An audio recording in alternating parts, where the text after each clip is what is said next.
Mrs. Yarroda Bird. Ave Satanas! Hail Satan! Hail Satan! Hail Satan!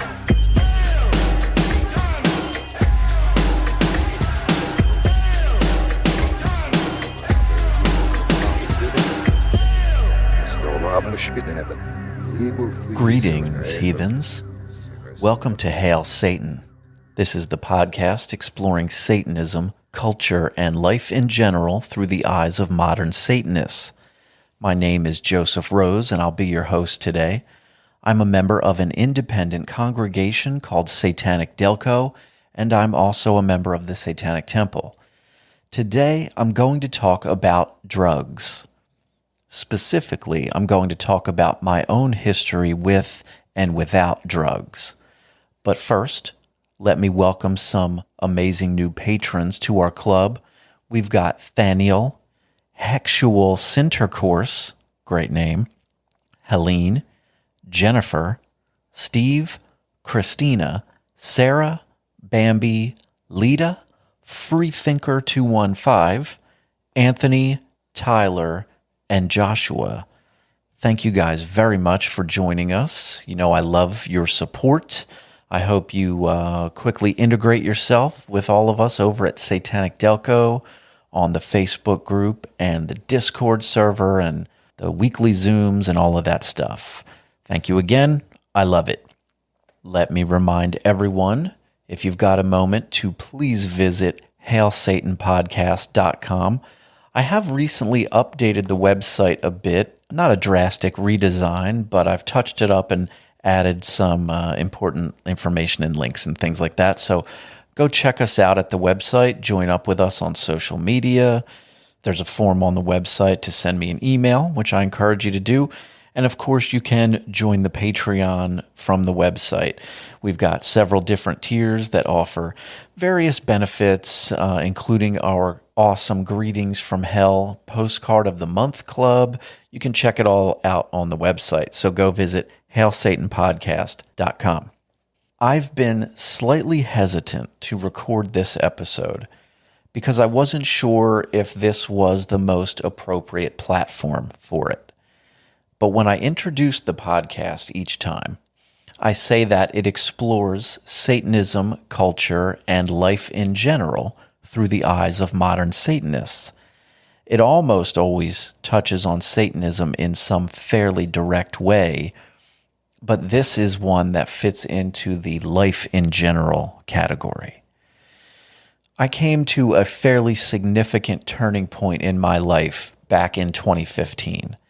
And at that point, I'd spent my entire life completely drug-free, including alcohol, cigarettes, everything. But by the time I was 37 years old, I'd started giving it some more direct consideration. When I revisited all of my long-standing reasoning for being straight edge, I realized that my feelings just weren't the same anymore. 37-year-old me simply didn't have the same feelings and answers to the questions I was asking myself that 18-year-old me had. So I began to spend time thinking, talking, and writing about all of it. What you're going to hear next are some of the thoughts that I had written down for myself as I began working through all of this. I'm 37 years old, and I've never used drugs or alcohol. I've never even tried a cigarette. Technically, as a young kid, I tasted a few small sips of beer in the presence of adults, but nothing noteworthy.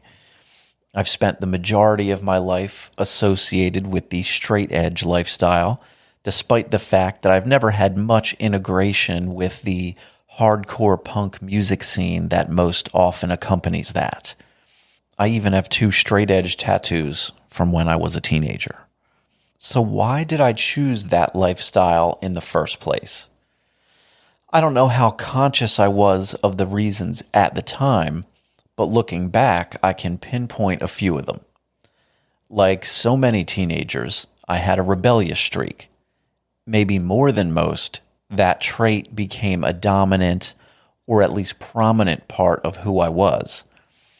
part of that rebellious streak leads many kids to experiment with smoking, drinking, and drugs, in addition to the obnoxious music, wacky hairstyles, and everything else. But what happens when your party animal mom takes you to Iron Maiden concerts when you're 10 years old and dresses like a Def Leppard groupie and smokes pot while you're sitting on the railroad tracks with the neighborhood troublemakers? It was pretty clear to me that I could have gone along with some fairly inappropriate behavior with little in the way of negative consequences from a parent. So I rebelled. I was the one that said no thanks when the joints were passed my way. Seemingly everyone was drinking and getting high, so I wasn't. Also, I was scared. Back in first or second grade, there was a school assembly. I remember it pretty clearly. The speaker brought in a display case full of drugs to show us. We were also shown a film basically explaining that if we took drugs, we would jump off a building or into an empty pool and die. That was all I really needed to hear. Doing drugs after it was perfectly clear that I would eventually hop off a building and kill myself would be totally stupid, so I guess I shouldn't do that. The message seemed simple and clear, and I just stuck with that. While I eventually saw enough proof that those tales may have been exaggerated a touch, I saw enough death, destruction, and generally abhorrent behavior in real life to know that there was at least something to it. Lastly, there is the issue of control. This may have been the most important one for me. By the time I was deep into my disastrous high school experience, I had settled into a group of friends and acquaintances that seemingly needed drugs and booze to do pretty much anything. While I was looking to hang out, make music, and pick up girls, everyone else was overtaken with the urgent need to scrounge up money for alcohol. Then they had to figure out a way to actually procure the stuff, and of course they must find a secure location to consume it. After all that was over, they'd spend countless hours retelling the stories of how they got it, where they did it, and what stupid shit they did once they were high and drunk. I was surrounded by a flock of what appeared to be idiotic, single-minded zombies. As an outsider to this behavior, it was beyond frustrating. It just made everyone seem kind of lame. As this difference in priorities continued over time, the chasm between all of my peers and I grew larger. I started to isolate more, and I just felt generally negative toward people most of the time. These didn't seem like good people to me. They didn't seem smart, and they certainly didn't inspire anything positive. I watched as they regularly threw up, passed out, and had to be carried somewhere. I listened as they often used the drinks and drugs as excuses for all kinds of embarrassing behavior, in some cases even deadly behavior. I just wasn't buying it. You can't choose to do something that we all know removes your control of a situation and then ask to be excused because you weren't in control. I needed to be in control of myself. I wanted to know that everything I did, right or wrong, was a conscious choice. After all I'd seen, I certainly did not trust most of these characters to keep my well-being in mind if I were to let my guard down and lost that control of myself. And frankly, I wouldn't feel good allowing myself to sink to the level of behavior that so many had become accustomed to. It was ugly, immature, and honestly, I felt like I was above it all. As we fast forward 25 years or so, these characters have all developed in various ways. Some are still lame and predictable. A few have turned to Jesus, in order to replace the old addictions with a wild overcorrection. Some are dead, and many of them are normal, functioning adults, still taking every available opportunity to guzzle down as much alcohol as possible as they gather together for whichever sporting event or concert is popular at the moment. For whatever reason, despite growing up in the same place at the same time as these people, there's always been this tremendous separation between us. These factors, and others, led me to being straight edge and kept me there for all these years. Now, I'm going to contradict myself. For a guy that's never done drugs and has all these negative feelings about them, boy, do I love things related to drugs and drug culture. Almost everyone I've looked up to, from the cool older kids to the rock and metal bands I would listen to every day, were consuming tons of alcohol and other drugs. Drugs are an integral part of the creation of much of the world's great art, certainly when it comes to the rock and roll that speaks to me so deeply. Without drugs and alcohol, we simply don't have albums like Appetite for Destruction, Dirt, Paranoid, and so many other great milestones of human civilization. Having played in bands myself since my teen years, I've certainly seen some of the pros and cons to drugs and alcohol up close. And there certainly are pros and cons. Despite the deep integration drugs have with so much of what I love, it's never been enough to convince me that I should actually take part. Only recently have I given any serious thought to using drugs myself. Let's start with the word itself. Drugs. It's so vague. I've always been somewhat averse to taking medication, but when I have a physical pain that's too difficult to deal with, I take an Advil. When I need some dental work, I let the dentist shoot me up with a local anesthetic. When I wanted to streamline my diet and increase my level of fitness, I consumed whey protein and some BCAAs. Do these things all count as drugs? I certainly could have lived without them. And sure, they're different than substances like cocaine or heroin because the people in power have decided that those things are illegal. But what about cannabis, for example? That's legal in some places, and as time goes on, more places follow suit. And do I really care enough about what's legal and what isn't to let that be the determining factor? Hell no. I love breaking some laws, and I have no real moral connection to them whatsoever. My views on what is right and wrong don't shift when people vote or a statute gets changed.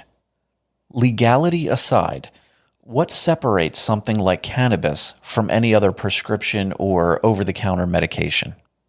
There's mountains of evidence piling up showing that cannabis helps people with pain, depression, nausea, seizures, cancer, anxiety, glaucoma, arthritis, and a ton of other issues. And get this. Unlike all of those other medications that doctors and pharmacies sell you, it's all natural.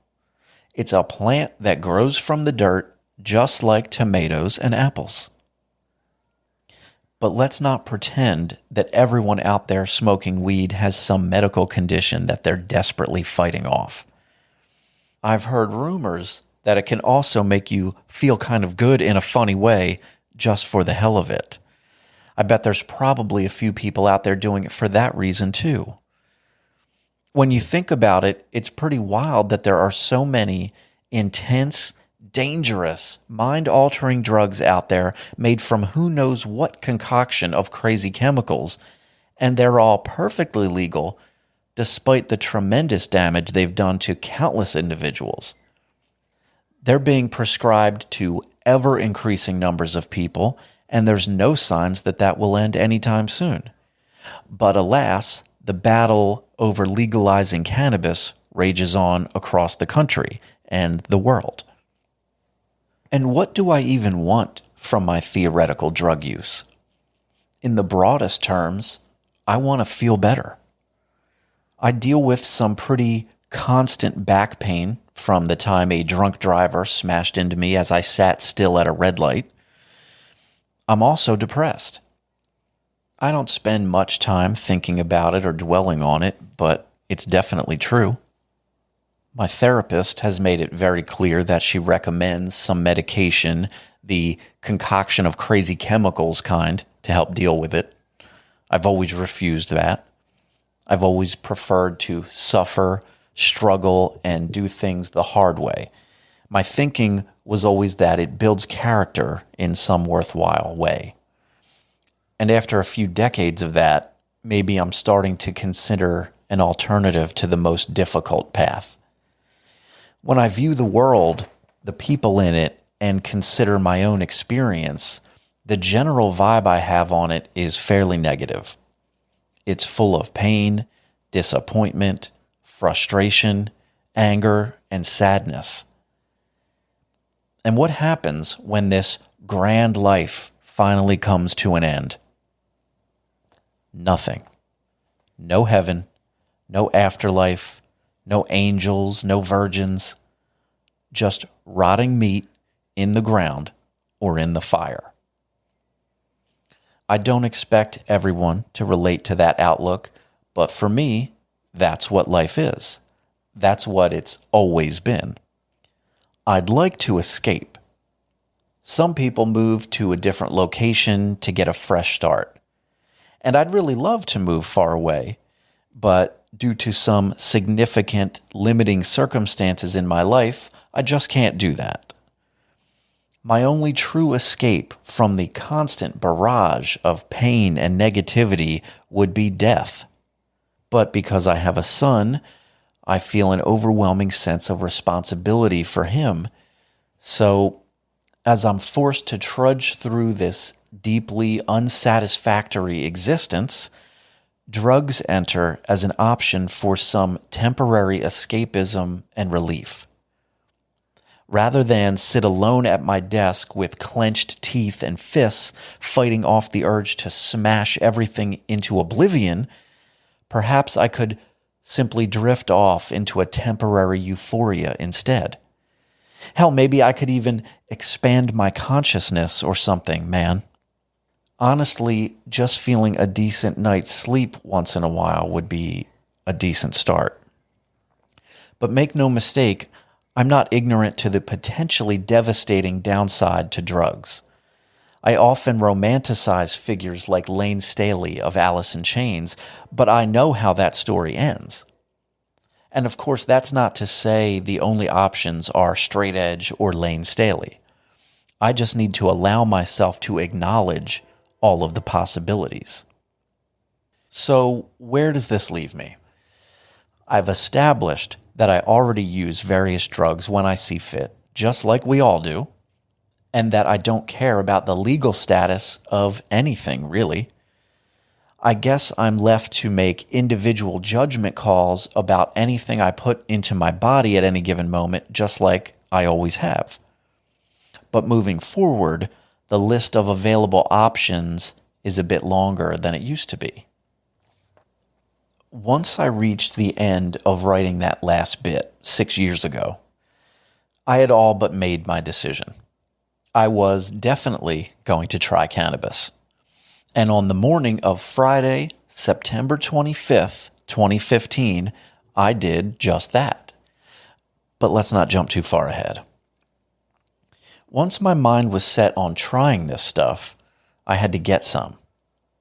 I was already deep into my research phase because a person like me can't simply go smoke some random doob off the street. Even that, smoking.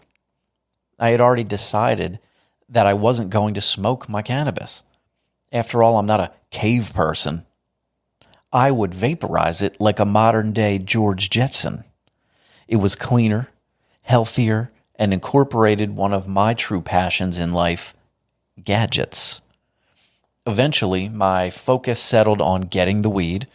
I was well aware of how everyone out in places like Colorado were doing it, with their fancy dispensaries full of every imaginable strain of cannabis, with helpful bud tenders there to guide you to your perfect high. It sounded amazing, but out here where I live, it was still the Wild West. We had none of those luxuries. But I just couldn't accept that I would be forced to buy some random bag of weed from some shady, half-assed version of Pookie from New Jack City. That's how it usually goes down, right? Eventually, my research introduced me to, get a load of this, guys, the dark net. This is the seedy underbelly of society where advanced cyber criminals gather on secret parts of the internet to sell not only illicit drugs, but also guns, hitmen for hire, stolen credit cards, sex slaves, and who knows what else to the highest bidder. Primarily, though, there were some dudes slinging weed. But they did offer many options, and the surprisingly well-organized markets also had thousands of Amazon-style customer reviews and ratings to ensure that the vendors remained on their best behavior. Finally, I had hit the weed jackpot. Once I went through the considerable process of obtaining Bitcoin, which was the primary currency of this criminal underworld, I honed in on a strain called Sour Diesel, and I made my purchase. After just a couple of days, I had everything I needed. Now, back to that morning of Friday, September 25th, 2015. I was sitting in my car in the parking lot of my local gym. Stay for a Song from the band Graveyard was playing while I nervously picked up my fancy little dry herb vaporizer and I got down to business. Once I made what I felt was a sufficient attempt at getting high, I made my way into the gym, climbed onto the elliptical machine, I put on the Beauty Behind the Madness album from The Weeknd, and just like that, my world was changed. I quickly found myself listening to albums that I've heard countless times before, but they sounded new and exciting in a way that I could never truly describe. In addition to what felt like a vastly improved clarity, I was able to isolate any aspect of the mix at will. My mind was blown. Music, the thing I already love above all else, had just suddenly gotten dramatically better. And while all this was going on, I was mostly able to ignore the physical discomfort of my workout, which enabled me to work out at a higher level of intensity for an extended period of time. Was this magic weed? No. It turns out that cannabis is just really great. Who knew? I carried on with this early morning stoner workout routine for quite a while. Sometimes it was the gym, sometimes it was running outdoors at the local track. Pretty soon, I would experiment with getting stoned with friends, going to concerts, writing music, and having sex. I did all of the things I usually do, but stoned. The results were really promising and positive. Now, after 6 years of very regular use, my summarized review is that cannabis is fantastic. 5 stars, guys. A+. No doubt, my 21-year-old self would be truly horrified. Of course, all the reading, writing, and experimenting I was doing wasn't limited to cannabis alone. My natural inclination was that I'd be open to what I considered to be organic substances. For me, the only things on that list were cannabis, mushrooms, and DMT. And once I had such good experiences with weed under my belt, coupled with a lack of bad experiences, the old gateway drug had done its job and I was ready to move on to the next one. That next one, to the surprise of many, would be DMT. Unknown to most people, I guess, DMT, or more specifically NN-dimethyltryptamine, is most commonly found in the root bark of certain trees, and it is among the most potent, powerful psychedelic compounds known to mankind. By all accounts, DMT can be a seriously wild ride. I was extremely curious and plenty nervous about trying it. I was thinking, will it be scary? What if I have a bad trip? What if I hate it? My brain was bombarded with possibilities and emotions about this. Just thinking about doing it was pretty exciting. What eventually sealed my decision was learning that the trip would only last around 5 to 15 minutes. So even if it was bad or scary somehow, it would only last a few minutes, and I could surely deal with that, right? I went about acquiring my DMT the same way that I did with my cannabis, back to the evil internet, and just as easily, I soon found myself with a small supply of dream sand, as it was called. By this time, I had read countless user reports, instructions, and best practices for the DMT user. One thing I didn't have was a proper tool for DMT consumption. Like my cannabis, I was planning to vaporize it, but this substance is very sensitive to heat and generally it's pretty finicky to work with. I rigged up a plastic bottle and some aluminum foil, just as some strangers on the internet had instructed, and along with my completely inexperienced friend who agreed to assist with my first psychedelic experience, I set out to try it. I sat in my basement project studio as I rehearsed this whole process a few times. I would hold the bottle just like this, move the flame here, turn my body just this way, and after the third exhalation, lay back just like this. Then when it was time, I went for it.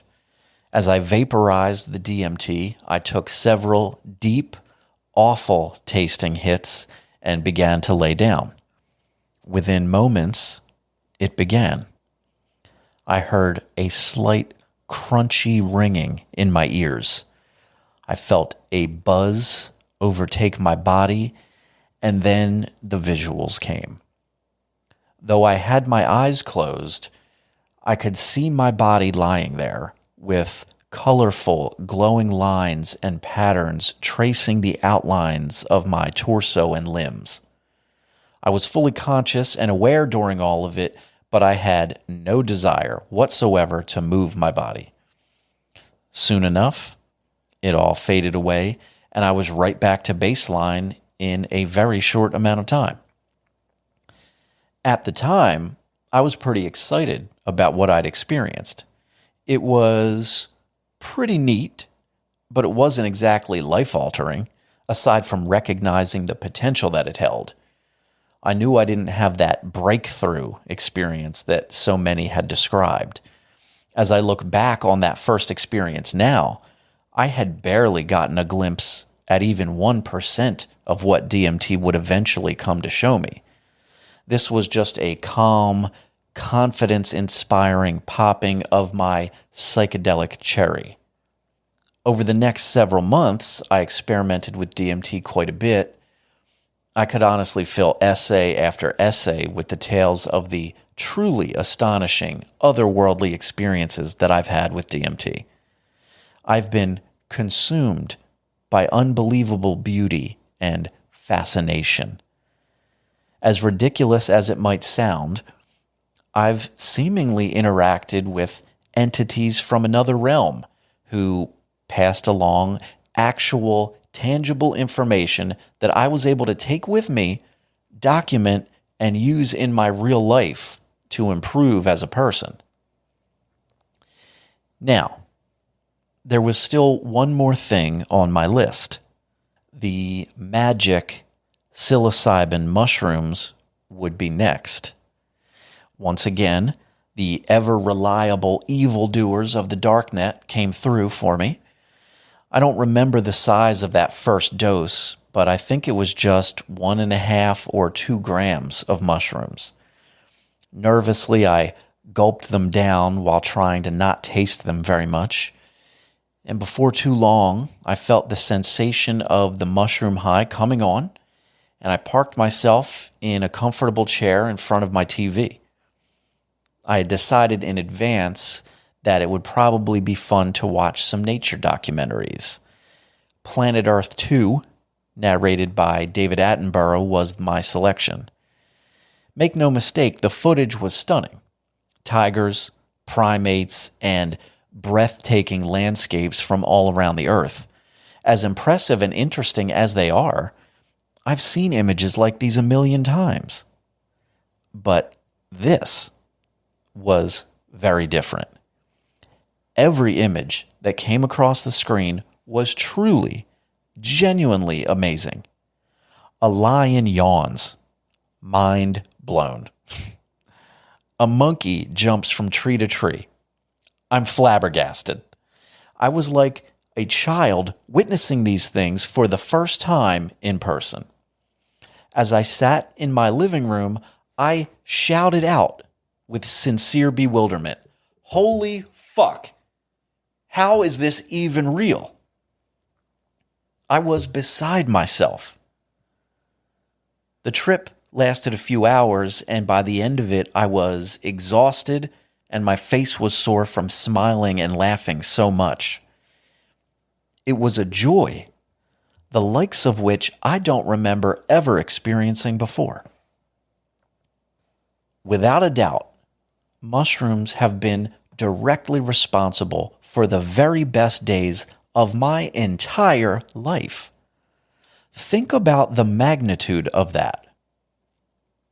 As I record this, I've been alive for nearly 16,000 days, and mushrooms have been responsible for at least the very top 3 or 4 of them. What else grows in nature and produces results like that? And you know, that nature aspect of it all is really valuable to me. Like I said, I have a long history of depression. A big part of my depression comes from my perception of life being really mundane, boring, and a sense that the negative outweighs the positive too much of the time. My goal is always to seek out more of the beautiful moments in life, the positive, memorable moments that stand out from the drudgery.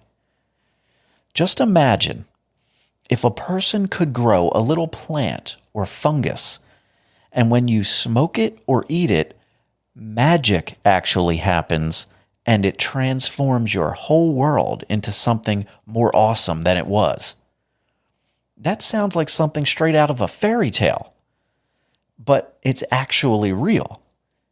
And the simple fact that it is real gives me another thing to be genuinely fascinated by. Just the thought of these substances actually existing in nature is amazing and adds some positivity to my world.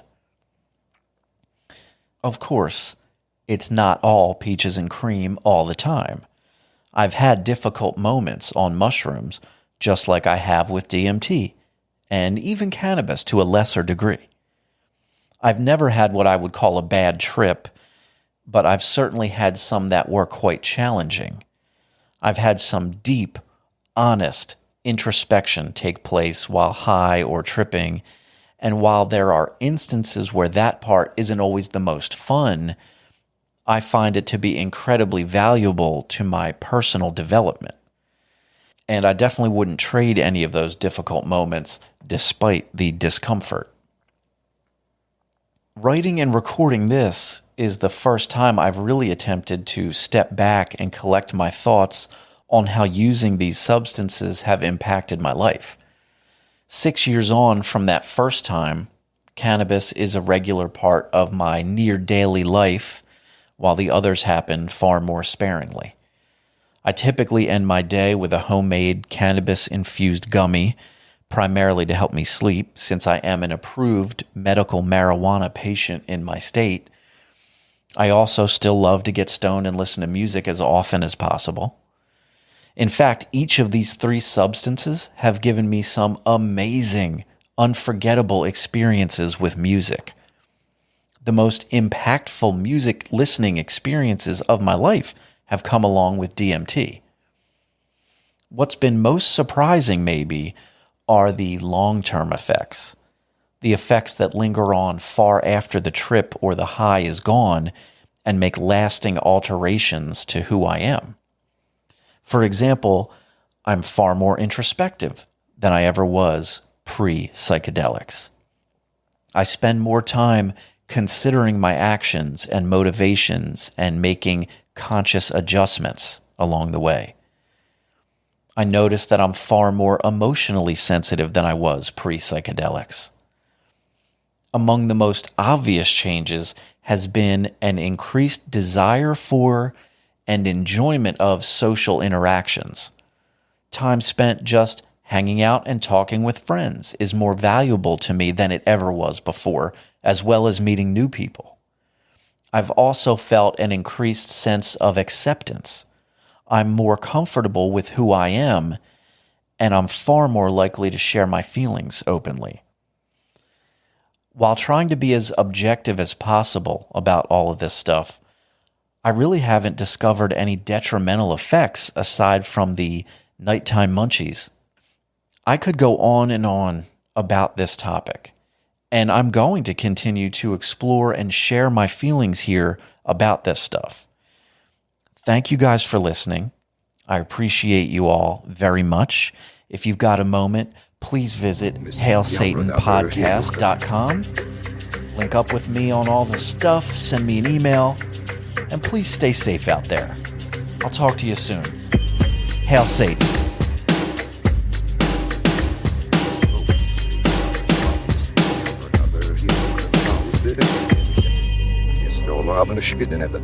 He will flee, Sarah, Sarah, Silver, Fui, Simpson.